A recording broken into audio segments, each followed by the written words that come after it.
Good morning and welcome everyone. Thank you so much for joining us for this webinar on using behavioural insights to increase the reach and take up of Family Hub services, where the Department for Education will open round 2 of the EOI process for their Behavioural Insights Research Project. I'm Julia Mays, I'm the Programme Manager in the National Centre for Family Hubs here at the Anna Freud Centre. Access is one of the key principles underpinning Family Hub policy, but we know from research that families can face a number of barriers to accessing services, and that these barriers disproportionately affect some families, including families experiencing social and economic disadvantage, Black, Asian and minority ethnic families, and fathers. Today's event will explore how behavioural insights can increase the number of families accessing Family Hub services and enable services to reach those that could benefit from support but may not currently be receiving it. So just briefly, for anyone who's joining us for the first time today, the National Centre for Family Hubs is an online resource hub and learning network which has been funded by the Department for Education and is being led by the Anna Freud Centre, the UK's leading evidence-based children and families mental health charity. The National Centre is designed to support the development of family hubs and spread best practice across England, taking into account what families say they want and need, what providers tell us about best practice, and what we know from evidence about what works. Today's webinar is part of a rolling programme of learning events hosted by the National Centre, and recordings and resources from all of our previous events are available on our website. We also have another learning event happening at the end of this month, which will explore how family hubs can improve the lives of children and young people with special educational needs and disability. You can book your place for these events via our website, and we'll share a link to the booking page in the chat now. You can also join our Family Hubs in Mind Learning Network to receive our newsletter, where we'll share details of future learning events and other useful resources. We are joined by some great speakers this morning. We're going to start with an introduction from Helen Perry, who's a social researcher in the Family Hubs Research and Analysis Unit at the Department for Education. Elizabeth Castle, head of the DFE's Behavioural Insights Unit, is then going to talk to us about designing behavioural insights projects. Dr. Abigail Millings, Senior Research Fellow at the Centre for Behavioural Science and Applied Psychology at Sheffield Hallam University, is then going to share learning from round 1 of the Family Hubs Behavioural Insights project, and she'll be joined by colleagues from local authorities participating in round 1. Fiona Smith from Durham, Annmarie Spencer from Wakefield, Louise Anderson from Wolverhampton, and Helen Loners from Sheffield. We're then going to return to Helen, who's going to talk us through round 2 expression of interest process. The chat function is disabled, but please do submit any questions or comments via the Q&A function.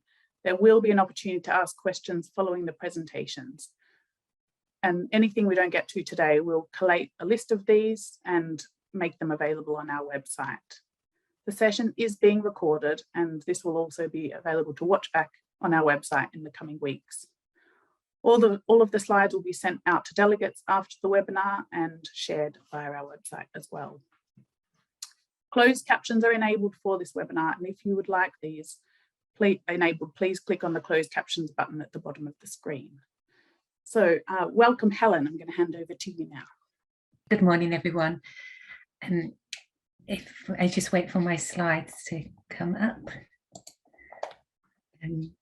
So when we read, I'm going to provide a brief introduction to Family Hubs and then an introduction to the Family Hub Behavioural Research Programme that I've been leading on here. And so if you just go to the next slide, please. So let's start with what is a Family Hub. Family Hubs are a way of joining up locally to improve access to services, the connections between families, professionals, services and providers, and putting relationships at the heart of family help. Family Hubs bring together services for children of all ages, with a great start for life at their core. In 2019, the government made a manifesto commitment to champion the Family Hub model. You go to the next slide, please. So there are 3 principles behind Family Hubs: access, connection and relationships. The first one, access. Family Hubs are a clear, simple point of access for help and support.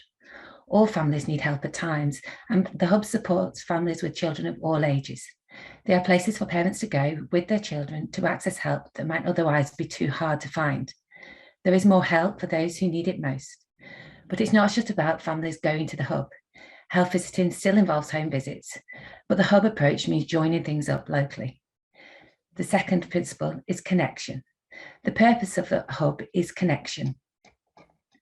Services working together, one front door, shared outcomes and effective governance. Professionals working together through co-location, data sharing and a common approach. Families only have to tell their stories once. The service is more efficient and families get a more effective support. The state, the community and charities working together. And then the final principle is relationships. A family hub means a family focus. Relationships are key. Family hubs prioritise strengthening the relationships that carry us all through life and building on family strengths, recognising that this is a way to lasting change. In a family hub, this idea is at the heart of everything that is done. Go to the next slide. Family hubs are an increasingly growing policy agenda with significant investment made in the last 2 years. At the autumn budget, the government committed 300 million for 75 upper tier local authorities to deliver Start for Life and family hub services over the next 3 financial years. This will be an important step in delivering the best Start for Life, a vision for 1,001 critical days, and meeting the government's manifesto commitment on family hubs. This builds on the existing 39.5 million investment to champion family hubs, which includes 12 million Family Hubs Transformation Fund, grants to accelerate the opening of family hubs across regions in the country, a national centre for family hubs to provide expert advice and guidance, an evaluation innovation fund to build the evidence base, and data and digital products. But the success of family hubs in improving outcomes for families and children hinges on their ability to successfully engage and reach families who are in need of support. However, there's a lack of empirical evidence on what works to drive take-up of specific family hub services. We go to the next slide. The access principle talks about family hubs providing access to help that might otherwise be too hard to find and more help for those who need it most. The Family Hub Behavioural Insights Research Programme supports this by testing what works to increase the reach and uptake of family hub services, particularly by disadvantaged and vulnerable families. To the next slide, please.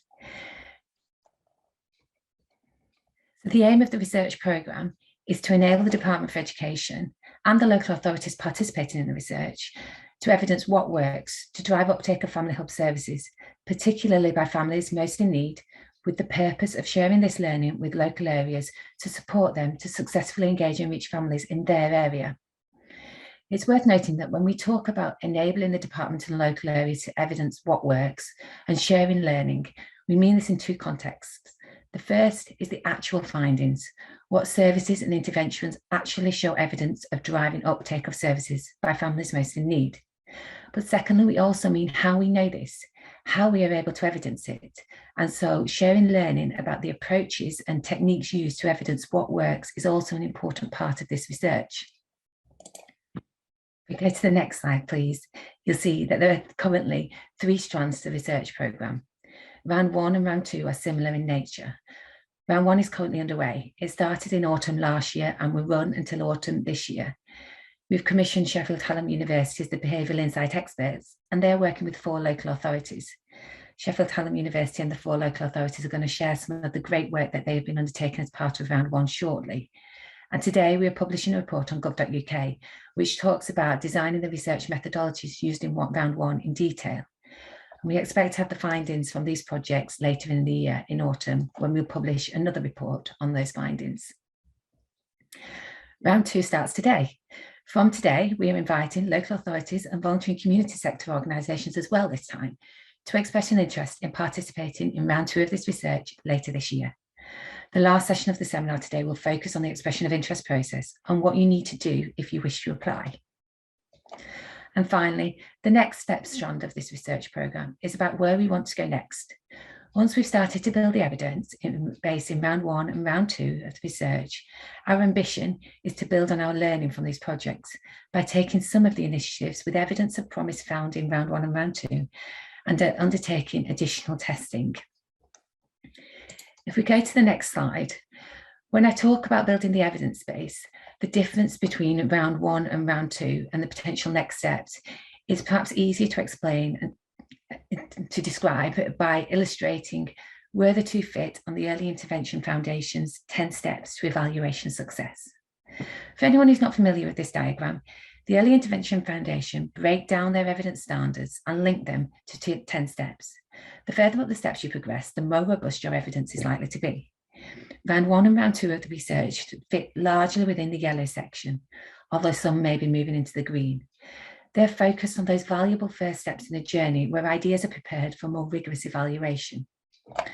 The next steps for this research are to potentially apply more robust evaluation designs that can more rigorously test ideas which are showing evidence of promise from round 1 and round 2 of the research.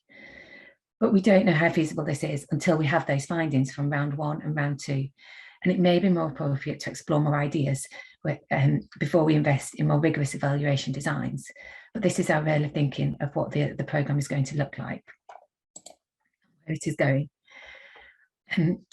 I hope you found this introduction helpful and has provided some context to the research.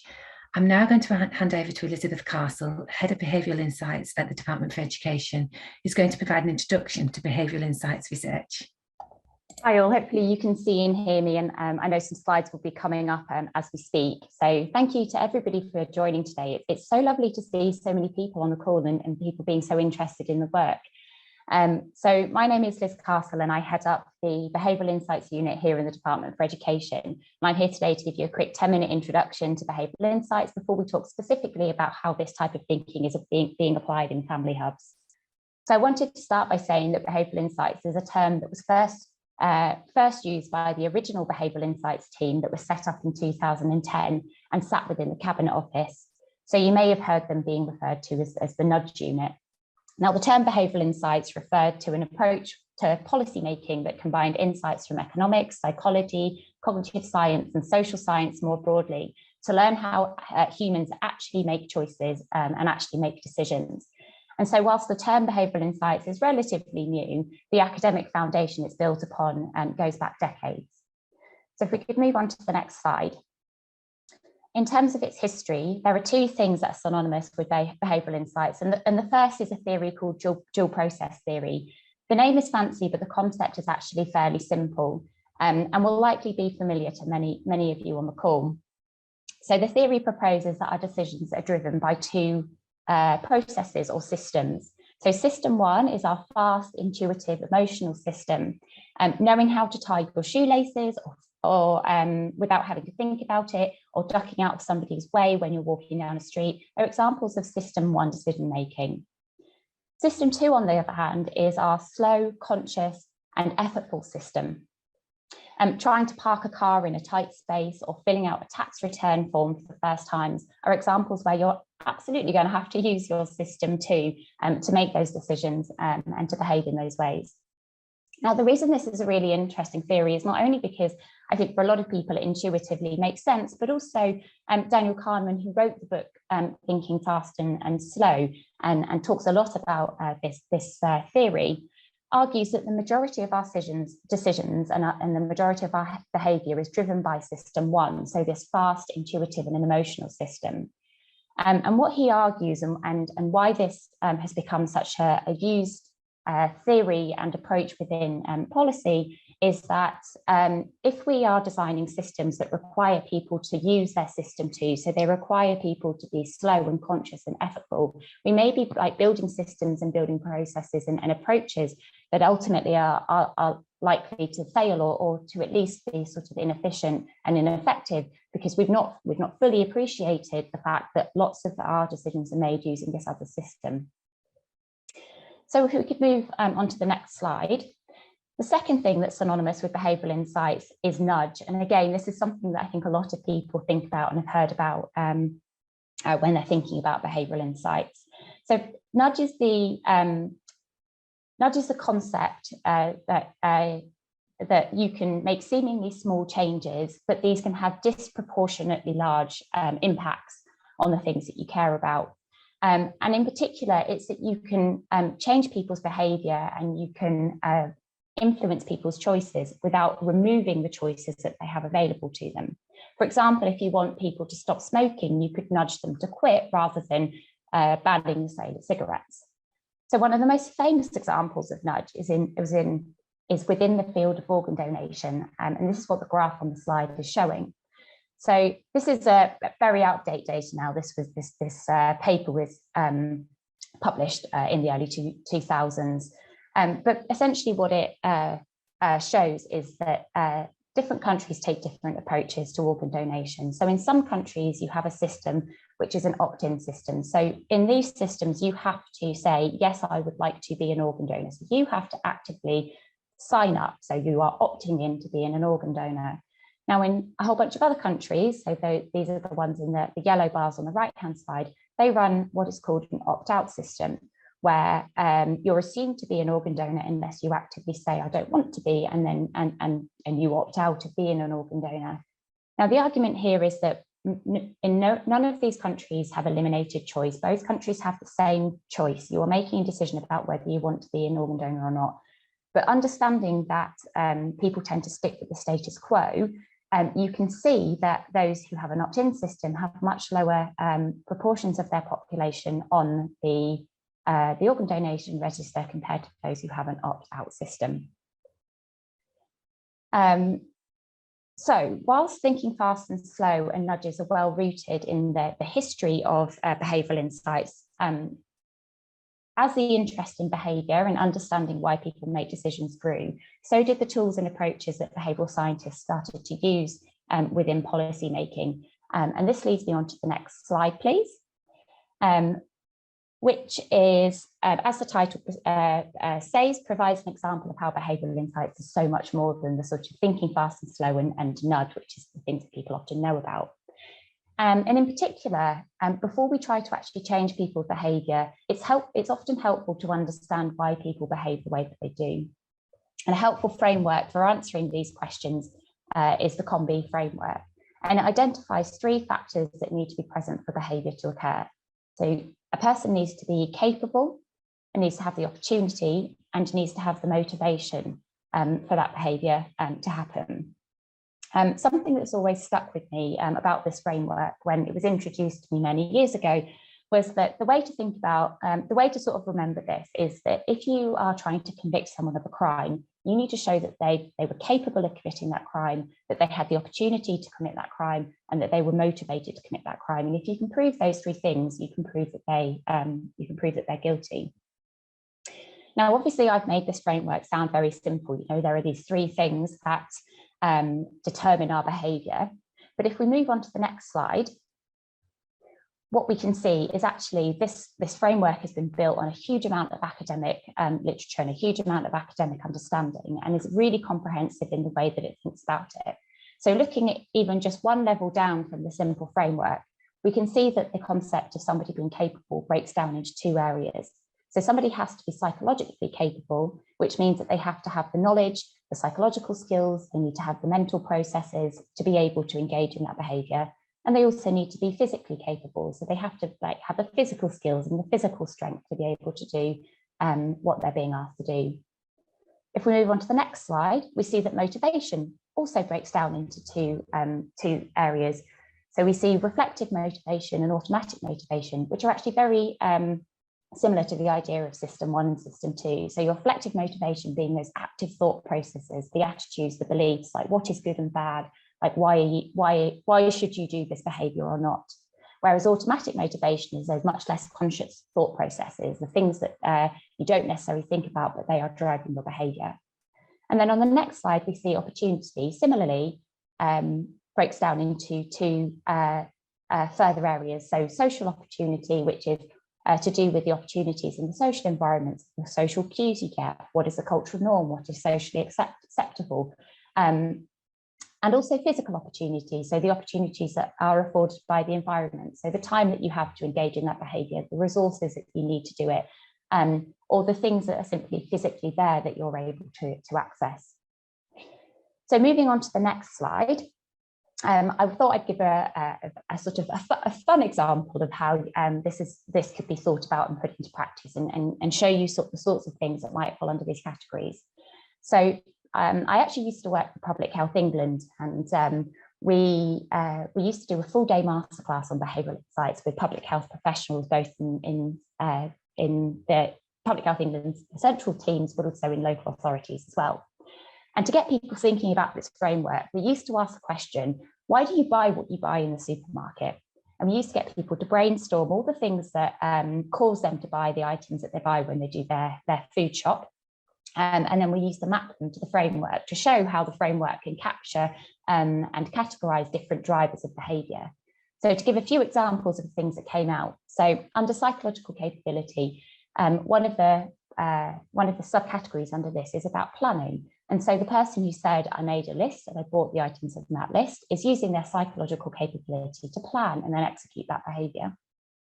Under physical capabilities, one of the participants told us, well, I don't have a car, so I can only buy what I carry, what I can carry. Now, this is an example of physical capability, because you have to have the physical strength to be able to carry the shopping, and therefore the amount of shopping you buy is determined by how much you can carry. Under reflective motivation, somebody said, I'm trying to eat more healthily, so I've bought lots of fruit and veg. Now, this is clearly a conscious process. This person is actively thinking about wanting to be healthy and is actively thinking about the things that are going to help them to do so. Compared to under automatic motivation, somebody saying, I have to confess, I made quite a few impulse purchases, particularly those chocolate bars at the till. So again, this shows you it's quite a different reason for buying food and falls under this automatic motivation category. Then under social opportunity, a good example of this would be my kids were with me, so a few extras ended up in the trolley. So the influence of others on your decisions and your behaviours. And finally, in physical opportunity, the fact that a local supermarket only carried a limited selections, and so the person had to just choose from this, is an example of the fact that whatever is physically available is determining what that person is buying. So hopefully you can sort of see what the sorts of things that might go under these categories. And I think what is really helpful about this framework is it really helps you to think in a very comprehensive way about what might be driving behaviour. So if we put a load of things up on, we'd ask public health professionals to put loads of things up onto this board, and we found that, for example, reflective motivation didn't have any reasons in it, we could really test ourselves to think, is that right? Is there no reflective motivation going on when we're talking about making decisions about what to buy in the supermarket? Similarly, you can also look to see where things cluster. So a really interesting observation from doing this particular task was that we found that lots of people were putting things in the automatic motivation, but there wasn't a huge amount of planning going on, that it wasn't necessarily a reflective process. Lots of people were short on time. They just picked up what was available in front of them, that they were making impulse purchases where they saw offers and deals. Now, if we know that that's the way that people are making decisions, and that is like the part of the framework that is really like driving the behaviour, we can then think about designing interventions or designing approaches, or thinking about the way we might want to change behaviour that really targets that bit of the framework. So I know this has been a really fun example and definitely not related specifically to family hubs, but I think sometimes helpful to see how this has been applied in a different context. And the reason that I didn't want to focus on family hubs is that you're about to find out all about that from Dr. Abigail Millings, who I will hand over to now. Hi, everybody. Thanks, Liz. So I'm Abby Millings. I'm the Senior Research Fellow at Sheffield Hallam University, and I'm leading the project in round one of this DFE funded programme, applying behavioural science to uptake of family hubs.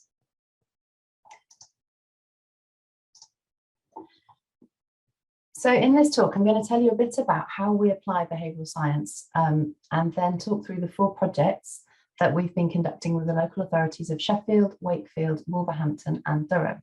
And I'm delighted to say that we've got key representatives from each local authority here to tell you about their motivation for applying for round 1 of the programme, and also their experience of working with behavioural science so far.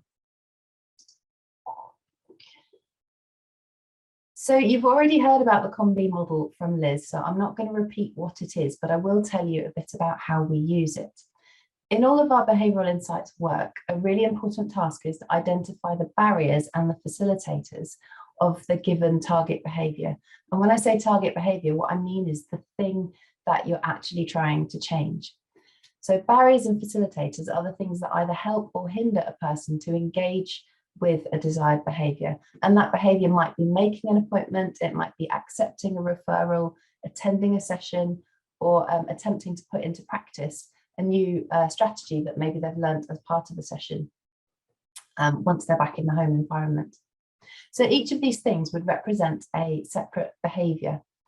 And we use the Combi model to try and identify the specific barriers to that behaviour and also the specific facilitators. And we look at whether each of these falls under the capability, opportunity, or motivation factors. And then once we've got that information, we can really plan and tailor and target the interventions that we design to tackle the precise barriers and facilitators of the given behaviour that we're interested in. So when we do this, we're trying to get interventions that will maximise on the facilitators and overcome the barriers to doing the behaviour. So this latter function, so when we do this, when we examine barriers and facilitators and to design our interventions, we can use this to also evaluate whether the interventions are addressing specific barriers and facilitators. And this latter function of trying to see whether a given intervention is addressing the required barriers and facilitators is what is underpinning all of the work of the full projects that we're telling you about today. So the first round of behavioural insights projects that the DFE has funded are currently underway. And from the expressions of interest, DFE selected the projects that had identified what their target service was, identified the target group who were not taking up that service, who needed to take up the service more, and also defined their initiative for increasing the uptake of the service within that target group. So we then worked with those local authorities to help them to develop a really coherent theory of change.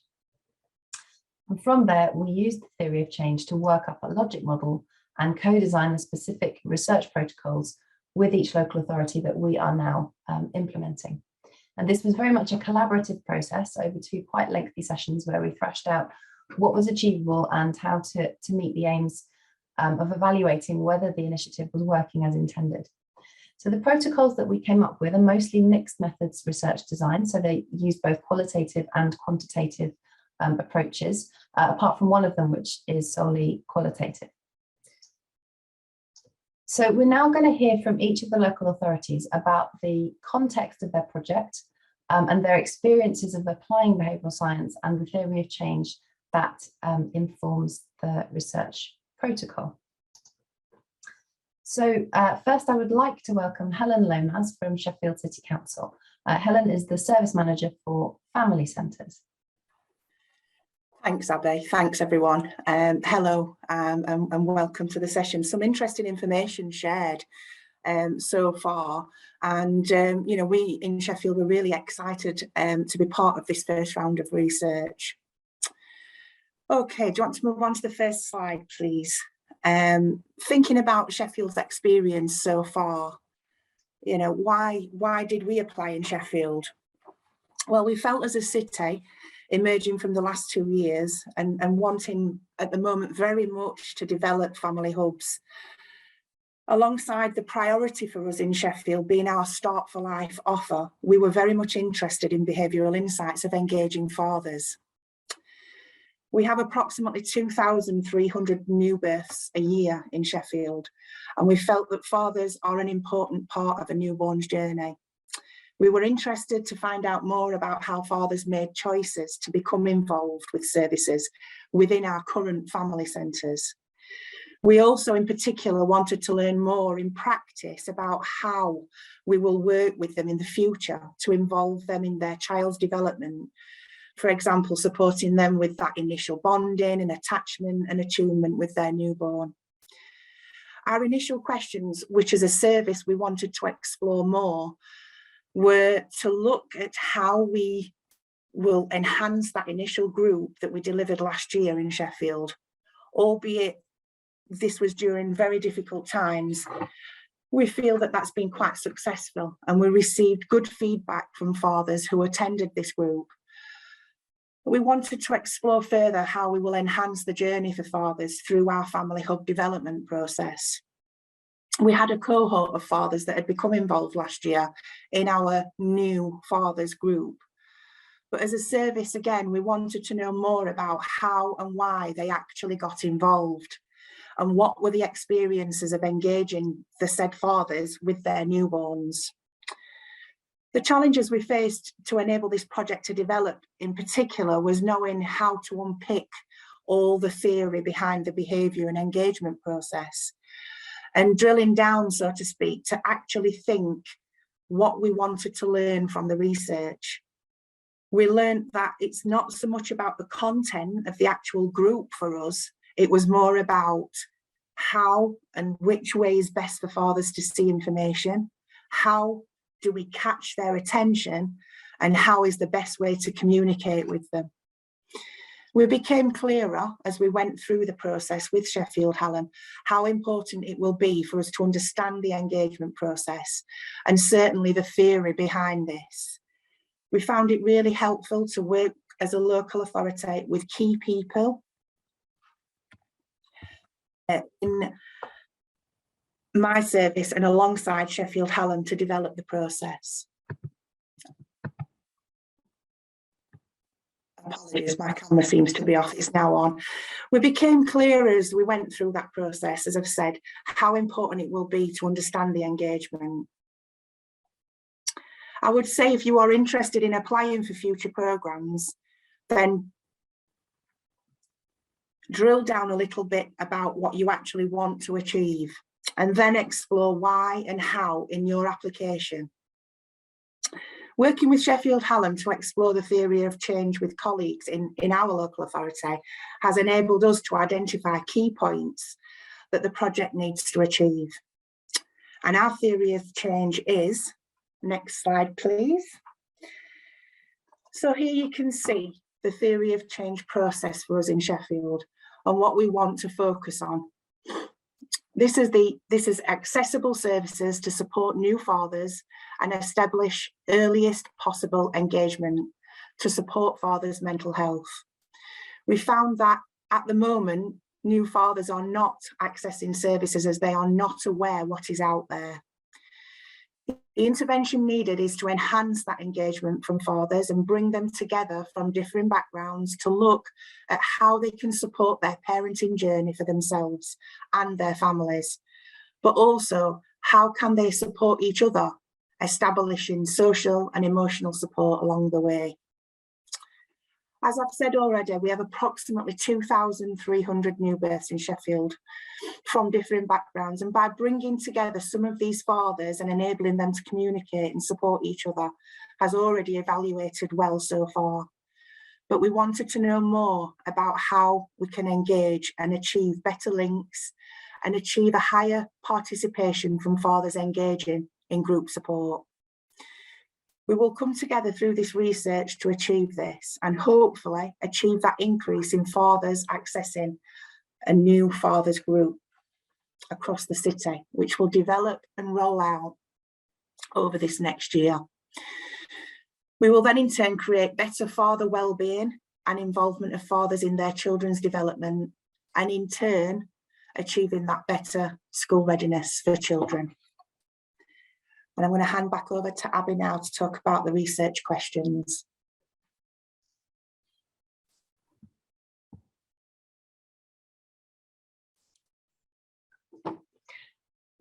Thank you, Helen, that was great. So here are the research questions and methods that we have co-created to inform the development of the initiative and also evaluate whether it's working to promote uptake.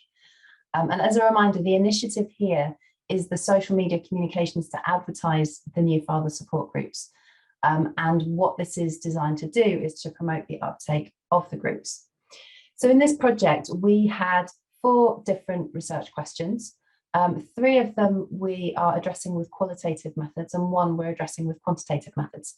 So the qualitative questions are: what are the barriers and facilitators to new fathers accessing the groups?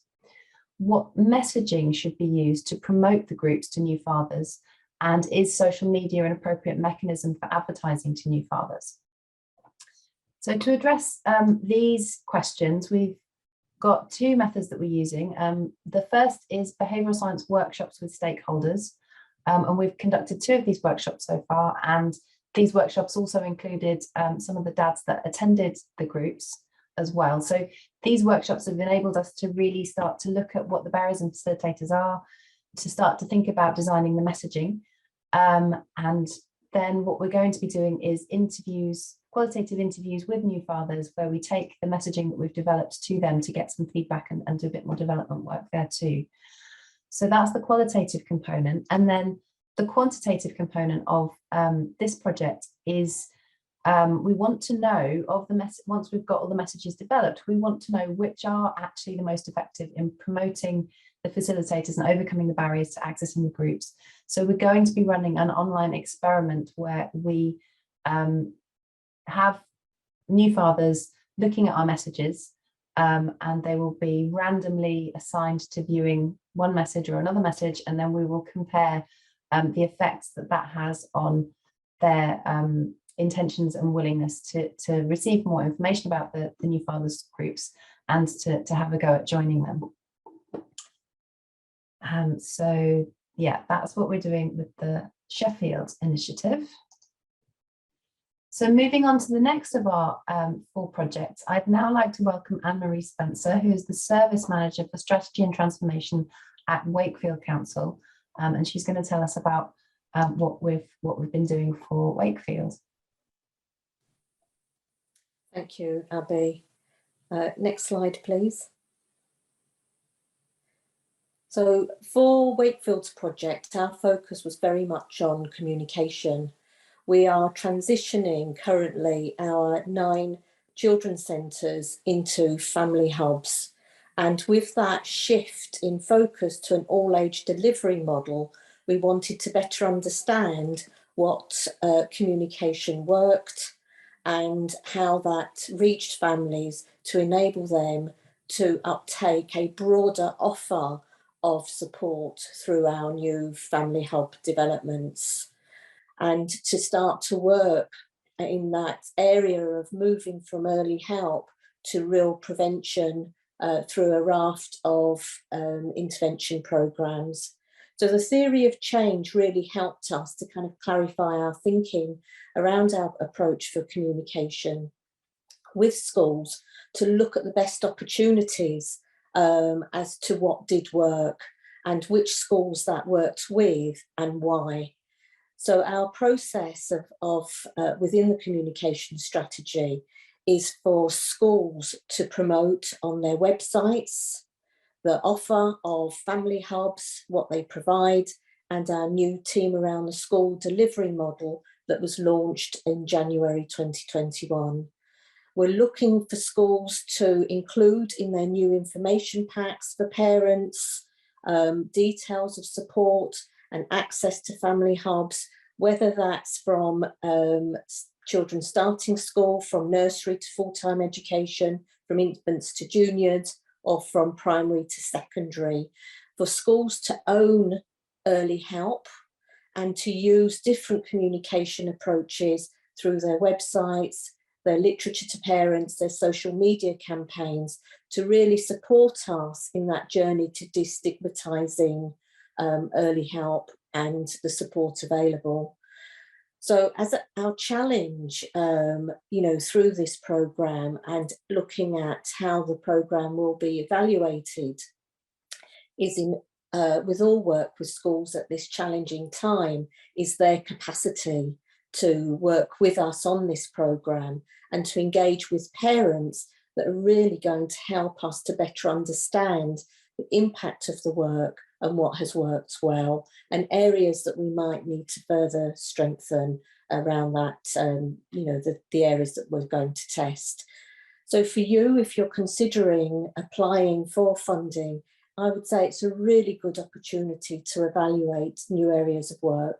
This was an area that we wanted to do anyway in Wakefield, but it enabled us to have that external scrutiny and to really challenge some of our thinking, our practice, and then to work together to better understand what has come out of the research, and then the next stages of our development process as we plan our implementation for family hubs. Next slide, please. So our theory of change was very much around why was this intervention needed?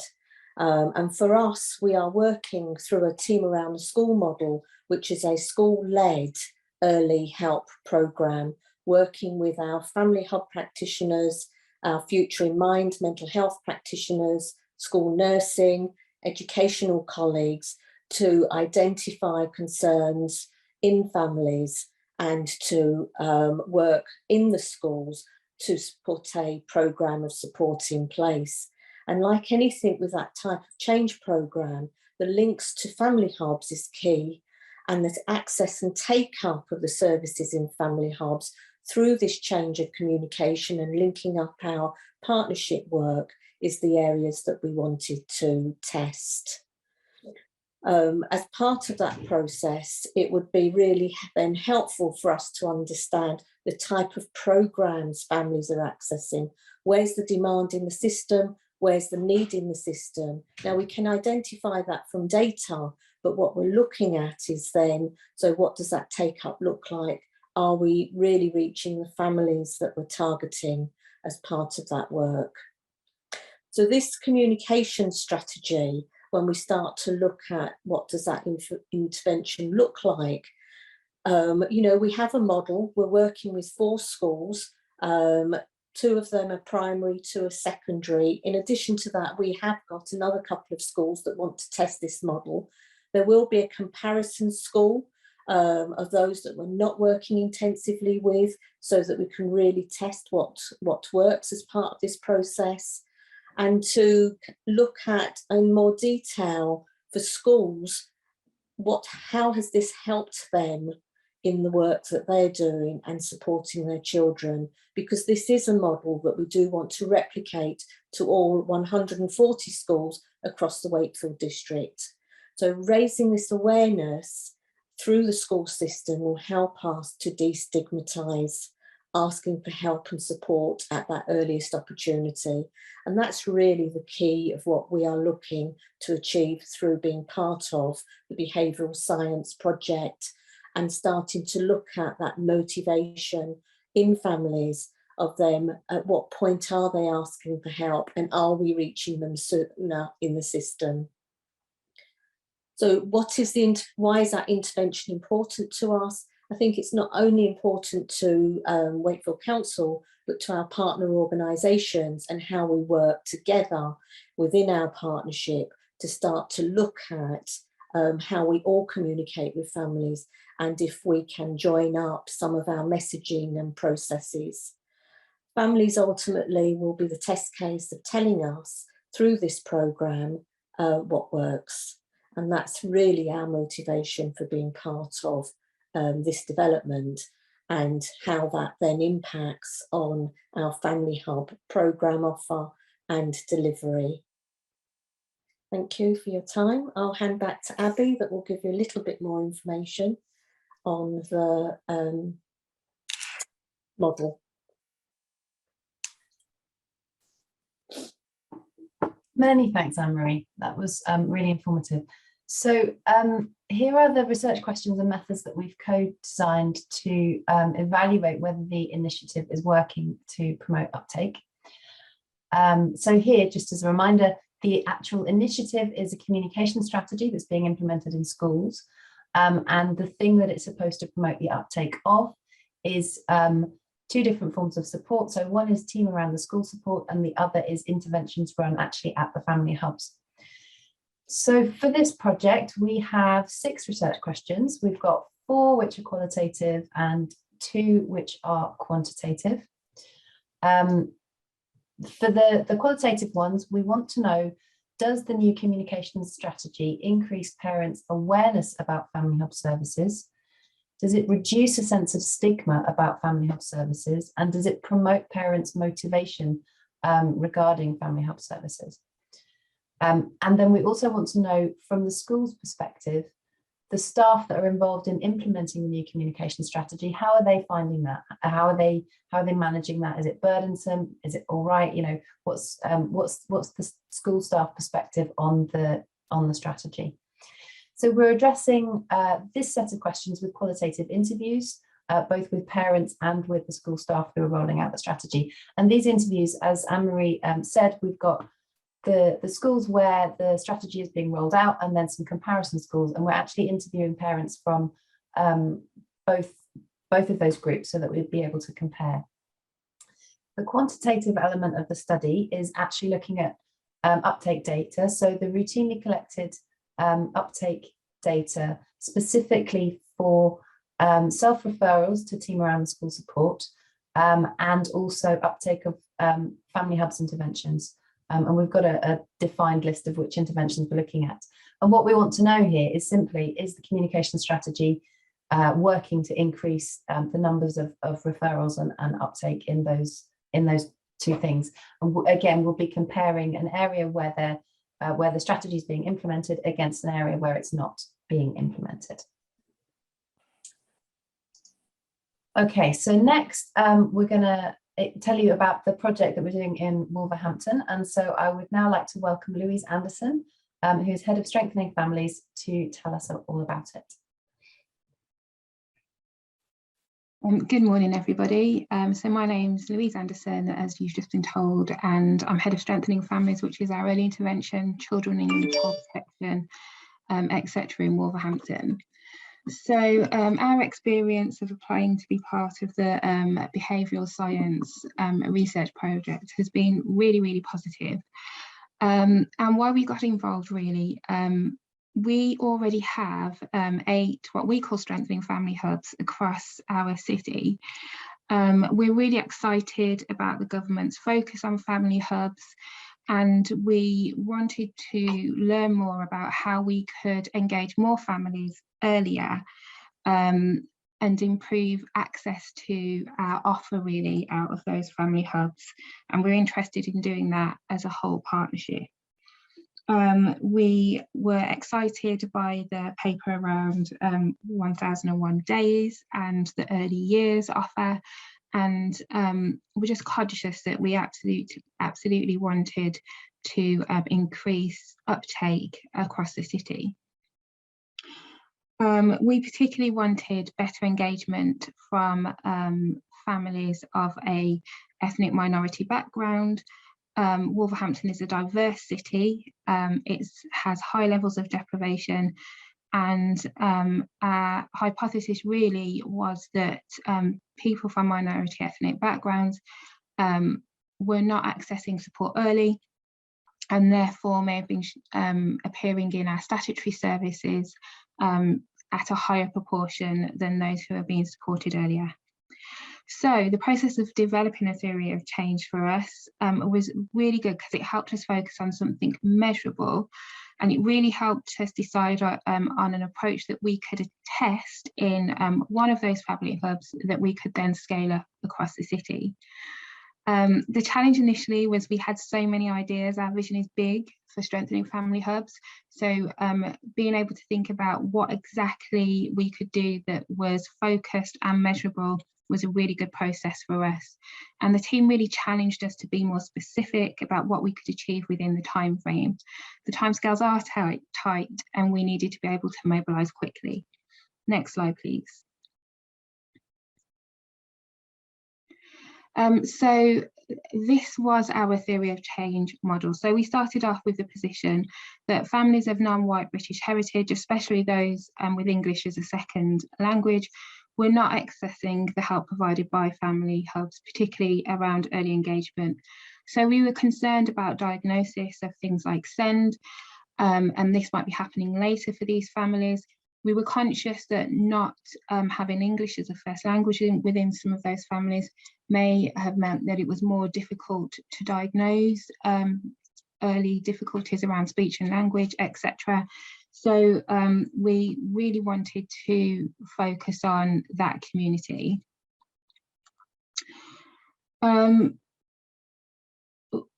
We have a variety of staff that work out of our hubs that include our Strengthening Families workers, parent champions, but also health, some early years partners as well. And we wanted to go out into our communities and do some outreach in community settings to promote the family hub services that we offer in Wolverhampton. So this will involve accessing groups that are already in existence and with taster sessions that could be around healthy pregnancy, talk to your bump, the importance of nurture and play. It could be some tasters of parenting sessions that are about building parental emotional well-being. It definitely will cover subjects like ICON and how to stay calm with a newborn baby. And the idea is that really that these taster sessions could be around speech and language, early years development, that these taster sessions will get families thinking about what else the family hubs could offer, and hopefully will get them engaging in services earlier. So the idea is that families of non-white British heritage will have a greater knowledge of what is on offer at our universal level and initial support level, and they'll have greater confidence to access those services without a sense of stigma being associated to that. We hope to see a greater number of non-white British families engaging in things like our play and stay, our parenting programmes and groups, everything else that we offer out of the Strengthening Families Hubs. And we believe that there'll be a greater chance of children from these families, including those we send, succeeding in early years, education, social integration, having a really stable base so they can have positive relationships and achieve good health outcomes. I'll hand back over to Abigail at this point.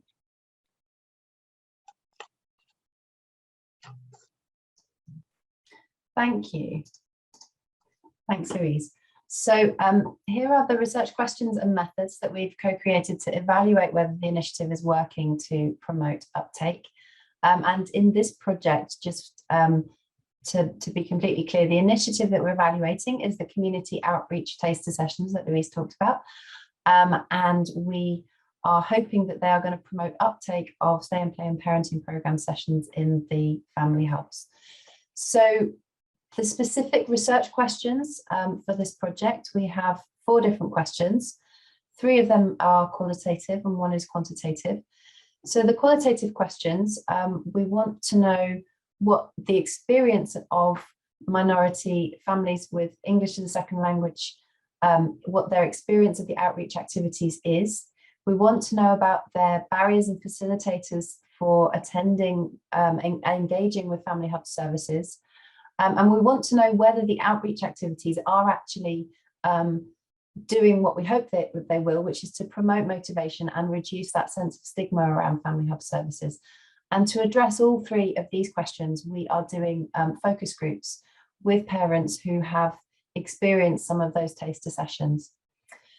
We're also going to have a quantitative element to this project. So we're comparing routinely collected uptake data for some of the services that we've talked about, and we're comparing that in areas where the outreach sessions are taking place with areas where the outreach sessions are not taking place, to really see if we do get that increase in uptake that we hope the intervention is going to result in.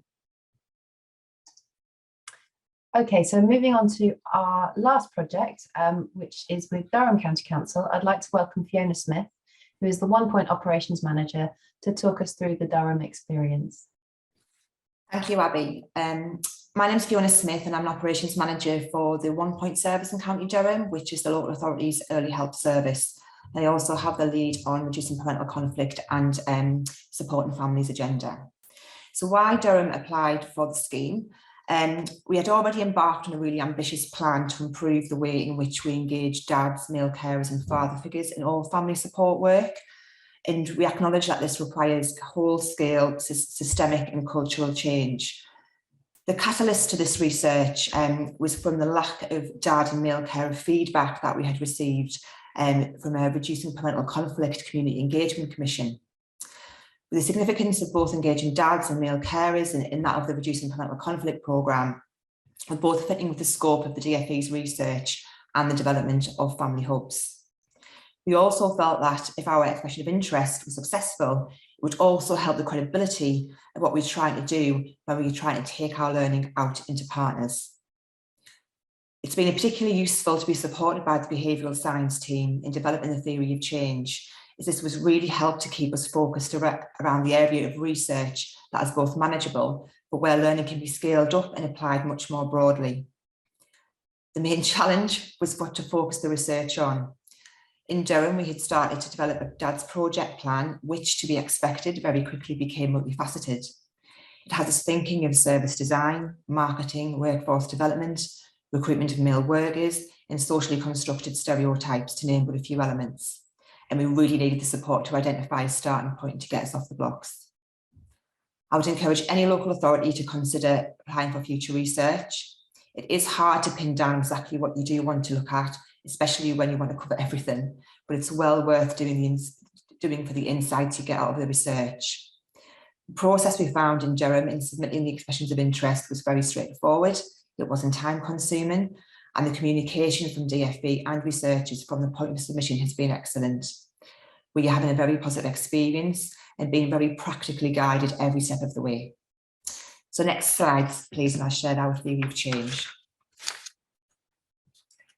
So in the research which we carried out ourselves, which is obviously well known, the involvement of dads, male carers, father figures in child family support, bringing up children, absolutely leads to improved outcomes for children.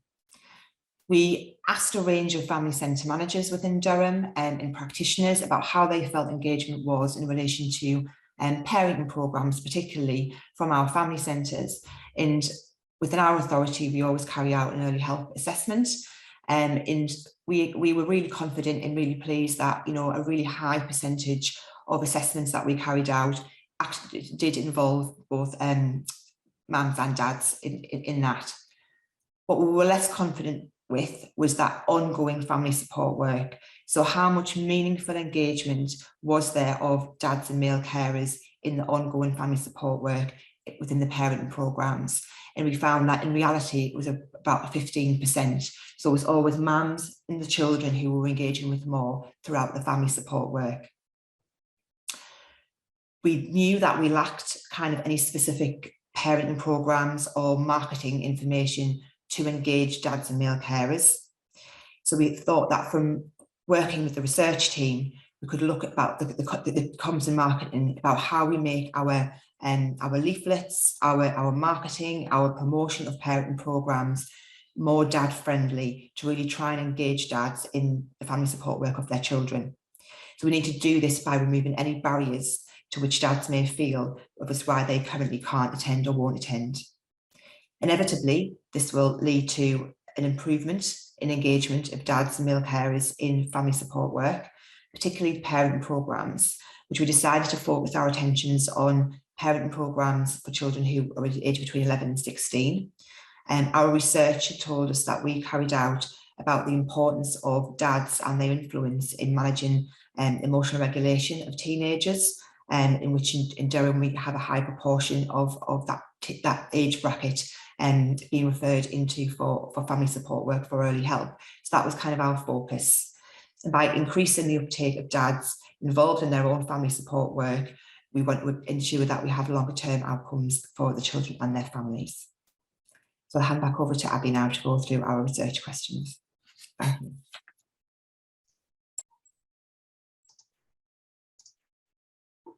Thank you, Fiona. So the research questions and methods that we've co-created to evaluate this initiative, we have 3 qualitative research questions. So this is the project where it's all purely qualitative.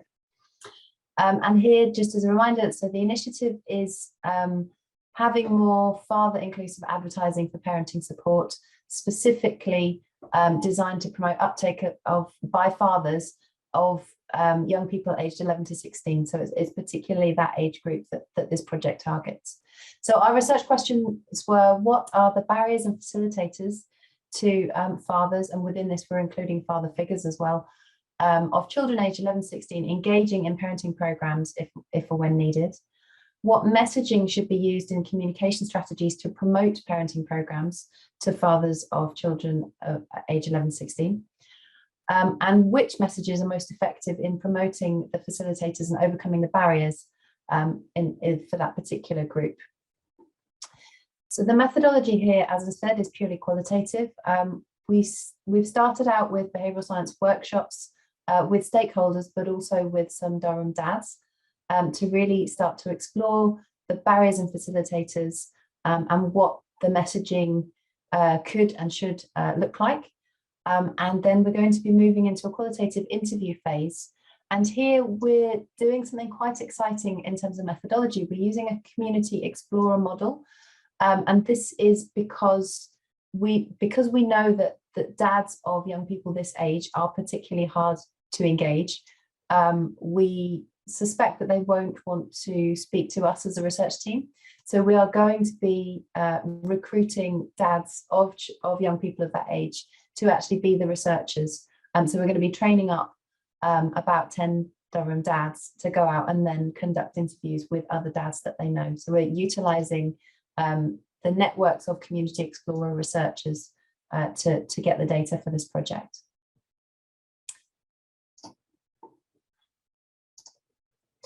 So that's a whistle-stop tour of the 4 exciting projects that we're working on.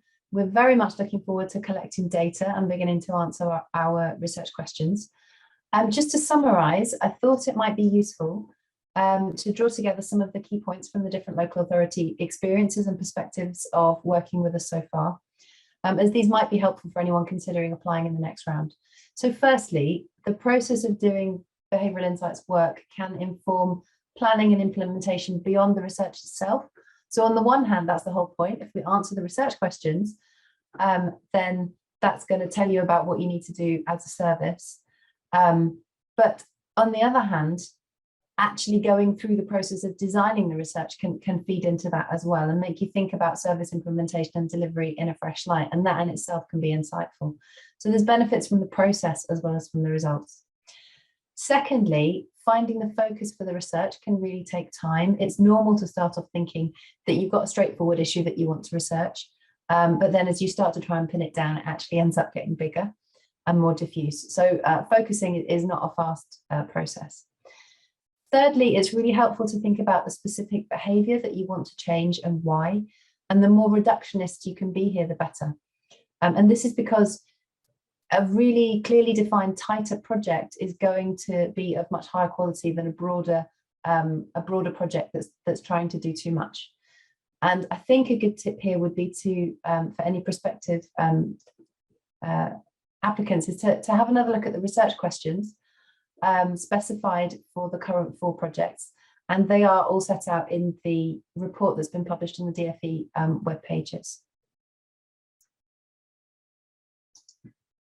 So this is the link for that report, and I think it's also already been popped into the chat. Finally, if you want to know more, do feel free to get in touch. So at the Centre of Behavioural Science and Applied Psychology, we work with local authorities and national government departments applying behavioural science across a range of contexts. And this ranges from social and family side of things like these projects that we've talked about today. But we've also worked on vaccine uptake, promoting active travel, to name but a few. We'll be really happy to hear from you.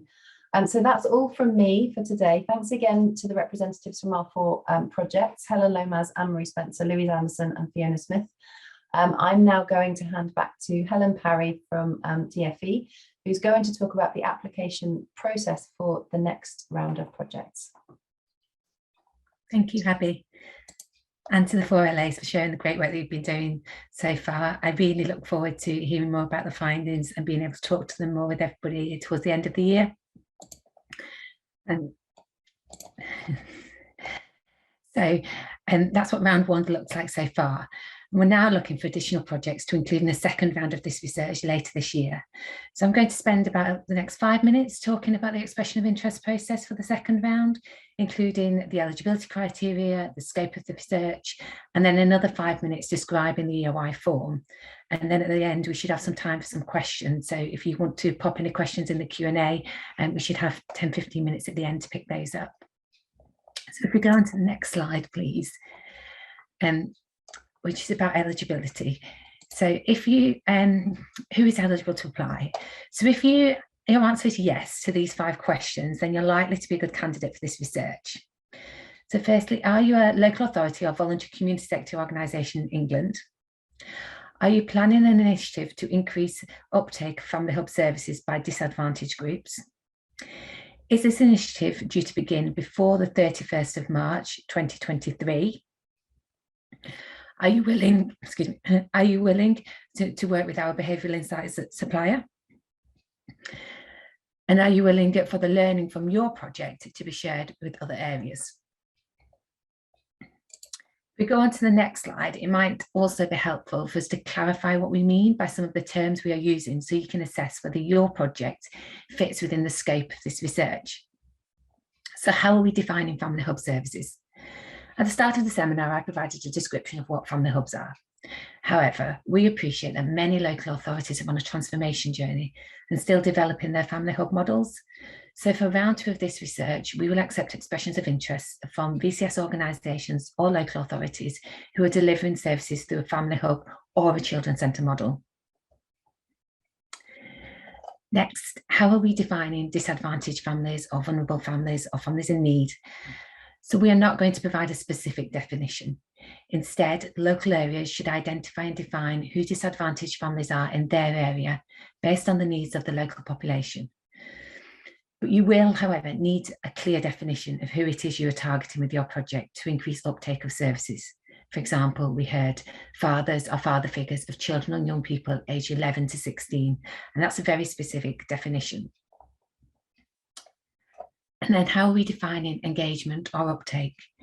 Again, local areas should define this. You should define what it is that families need to do to be classed as engaged or taking up services. So like disadvantaged families, you will need to develop a clear definition. For example, uptake is when fathers access the new father support group.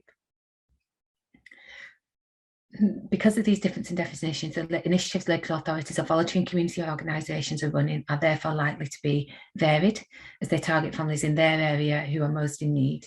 And we welcome this variation. If we go to the next slide, there are also some groups and services who we would particularly welcome EOIs which relate to. And these are ones that supporting families with children with SEND, services for adolescents, and services delivering the Start for Life offer. We are keen to encourage innovative projects that are targeting families most in need in your area to build the evidence and share learning on how to engage and reach all disadvantaged families and all families in need. So please don't be discouraged from applying if your project doesn't fit within these 3 groups. We still are open to ideas and would like to hear about things that you're doing in your area. On the next slide, there's an outline of what you can expect from participating in this research. So you can expect the department to commission and fund research to test the effectiveness of your initiative. You can expect the supplier to work with you to design and deliver the research, and then the supplier to analyse and produce analyse the data and produce the findings. The department will work with the dissemination of learning from the research with the support from the Anna Freud Centre as the National Centre for Family Hubs. And sharing learning with other areas is a really important part of this project and this research, but we will work with you and consult with you on what this looks like, what learning we are sharing from your project. And then the final point, which is really important, there's no direct funding for local authorities or VCS organisations from this research. You'll need to fund the initiative yourself. So that's the initiative to increase uptake. But what we are offering is to fund the external behavioural insight experts to help you test how successful that initiative that you are running is. If we go to the next slide, thank you. So the EOI process itself will have 2 stages. Stage 1 is to complete the form, which I'm going to cover in detail in the next section. And stage 2 consists of motivation discussions with a researcher from the DFE who will discuss any queries on your form and work with you to scope how research ready your project is. So that is how feasible it may be to test your initiative using behavioural insights approach within the scope and budget of this research. And then the next slide shows the expected timelines for round 2 of this research. So as I mentioned, the EOI stage opens today. This will be open for 4 weeks and it will close on Friday, the 8th of April. We anticipate the moderation meetings to be the last week in April. In May, the department will identify the projects which it would like to include in round 2 of the research. We'll then write a brief around these projects, which we're aiming to put out to tender around June, July time, with the intention being that the research will start in September this year and run until September next year. These timelines are different than in round 1. So in round 1, we ran the EOI process and the invitation to tender simultaneously. And then the contractor, Sheffield Hallam, were then asked to develop the theory of change with local authorities at the start of the research. And we've changed this slightly for round 2 because we would like to identify the projects before we start the tendering process so we can specify them in the bid, and any potential suppliers can more accurately scope the research around those. So if we move on to the next slides, they cover the EOI form. So for round 2, we would like to understand the theory of change for local authorities and voluntary and community sector organisation projects before the tendering process. The expression interest form is therefore structured to start to develop a theory of change for your project. We've also structured the form this way because we want it to be a useful process. So even if your project isn't take part in the final research, we hope that by going through this process, it helps you to define or develop your theory of change rather than it just being a form filling exercise. So at the beginning of the seminar, during the introduction, I shared the Early Intervention Foundation's 10 steps to evaluation success diagram. And the first step on the journey to developing a robust evaluation is to confirm your theory of change, which is where the EOI form begins. Your theory of change will explain why your project is needed and how it will work. You don't need prior experience or understanding of theories of change to complete the form. It's designed to be a step-by-step guide, so please complete it to the best of your ability. But in stage 2 of the EOI process, a researcher will discuss your theory of change with you and help to refine any areas which we need more clarity. If you read the literature on developing a theory of change, you may see many references to developing a science-based theory, which is good practice, but we are not expecting you to produce a full science-based theory of change on the EOI form. Tell us what you know and complete it as best you can. We don't want this to be a burdensome process. So moving on to the next slide, what does structures to start to develop a theory of change mean? It means the form's got 3 sections: need, intervention, and outcomes. The first section, need, or your rationale, is the need that you have identified in your local population. What is the problem you are trying to tackle? For example, we heard from Wakefield earlier how they had identified that families of school-age children are unaware of the new remit of family hubs and what is available to them, and that these families are not accessing relevant family hub services when support would be helpful to them. The next section is the intervention section. It's divided into 3 questions to capture the 3 distinct parts of your project that we need to understand. So who are you targeting? So we heard from Durham how their target group is fathers or father figures of children and young people aged 11 to 16. The next question is, which service offered through the Family Hub are you seeking to increase uptake of by the target group through your initiative? For example, this could be the New Fathers Support Group, as in Sheffield. And then the last question about your intervention is how you are planning to increase uptake of Family Hub services from your target group. So this might be the activity that you are planning to create behavioural change. So Wolverhampton described how they are planning to increase uptake through outreach in community settings to promote the service. And then the final section is about outcomes. So what is the intended outcome related to uptake or engagement? If the initiative works, what will success look like? There are likely to be immediate outcomes, such as increased uptake of the target service, as well as more longer term outcomes, such as the benefits for the target group of taking up the service. For example, we heard from Sheffield how increasing uptake of the father support group should improve well-being, linked to that greater involvement in children's development, promoting better relationships, and then ultimately better skill readiness.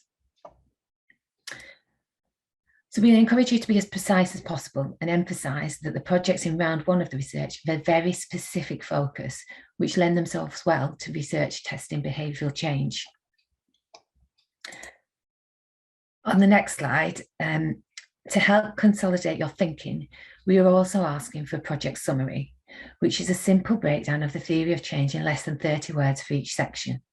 So you should summarise what you've included in the main body of your report into 30 words for each section. This is designed to help you be reductionist and focus the 30 words precisely on the core components of your theory of change. So for this, it might be helpful to think about the theories of change that the LAs participating in round 1 of the research just shared. If you recall the orange diagrams, they had a very small amount of text in them, and this is the summarised information that we're looking for. And if we go into the next slide, there's a final section on the EOI form. And this is to assess how feasible it is to test your initiative using behavioural research approach within the scope and budget of this project. It asks for information on timeframes, scales, design, such as your estimated start date for delivery of this activity. How many children or young people do you estimate are in your target population? Are there any existing quantitative or qualitative data collections in place which could be used to capture impact? Don't worry, for ease of completion, these questions are asked for a simple yes/no response, a number or a date. Please complete the question to the best of your ability. There's a don't know option if required. Research readiness will be explored further in the moderation stage, where the researcher will be available to help you to scope this. So that's the EOI form. We have, so if you just go into the next slide, we have published today, as we mentioned, the technical report on gov.uk, which details the preparatory work underpinning the 4 behavioural science research projects to be conducted in round 1. And this includes the theory of change and the scope of the projects, which you might find a useful resource when thinking about how to focus your ideas. The EOI form itself is available on the Anna Freud website, along with the guidance, and my slides are also going to be made available to you. So the link to the EOI form has just gone in the chat as well. And then finally, if you have any queries, they should be directed to our team, whose email is up on the slides now. And we are the Family Hub Research and Analysis Unit at the Department for Education. So that's the end of my presentation, and thank you for listening. Thank you to everybody else who's presented and shared their involvement in the project. I hope you found it really useful, and Julia's joined us now, and I think we're going to do some questions. Yeah, thank you so much, Helen, and to all of the speakers. It's really interesting hearing about all of the different projects. We have our first question here is just about something Annmarie mentioned, I think, in her presentation about external scrutiny, and the person's asking, could you tell us a bit more about this, please, and who were the organisations scrutinising? Okay, so yeah, I'm slightly answering on the behalf of Annmarie, so I hope I'm answering clearly. I think from my point of view, I wanted to clarify that there is there's no scrutiny involved in the research. We definitely aren't scrutinising any of the projects that are participating. I think what might have been referred to there was about feeling that you're allowing yourself to be scrutinised by bringing in external experts. So the scrutiny of kind of maybe what you're measuring and you know how you're interpreting your findings, which obviously bringing in the DFE appointed researchers and experts, in this case Sheffield Hallam, really does help to give you that objective view, and you know, help to kind of it be a more robust evaluation. I suppose in Wakefield's circumstances that might be helpful, particularly helpful, if you're then asking schools to work with you based on your evidence. Annmarie, is there anything that you wanted to add on that? No, I think you're spot on. It just adds that additional value when we are speaking to schools to help them to understand that it's been research informed and it's on an evidence base around what works. When we're communicating with children, families, to engage with them. So yeah, the external scrutiny was from the research programme. Thanks very much. The next question is asking, are we able to apply if some of our focus would be similar to what you've already supported with the LAs here in round one, for example, engaging with dads? So you will notice we have two engaging with dads, so we're not saying one of each target group. So yes, you can apply for some of the others. We've got one on Black, Asian and minority ethnic projects. I mean, how diverse is that group throughout the country? One project is definitely not going to give us everything on engaging that group who we know are a really important group. So definitely don't be encouraged if you want to apply for one of the target groups that are already participating.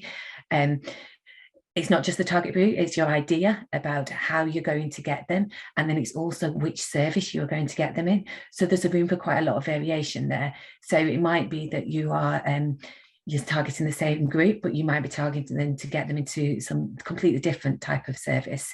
And it might also be that you're using a different method. So some of the projects that we've seen today are using comms approach, so maybe social media comms, where others are using outreach. So they're going out into the community and using techniques, outreach techniques to engage those in families in other services. So there are three different elements to consider. So it's not just the target group. You might have the same target group, which is fine, but you also might have a different service, a different way of reaching those in your community. So yes, do apply if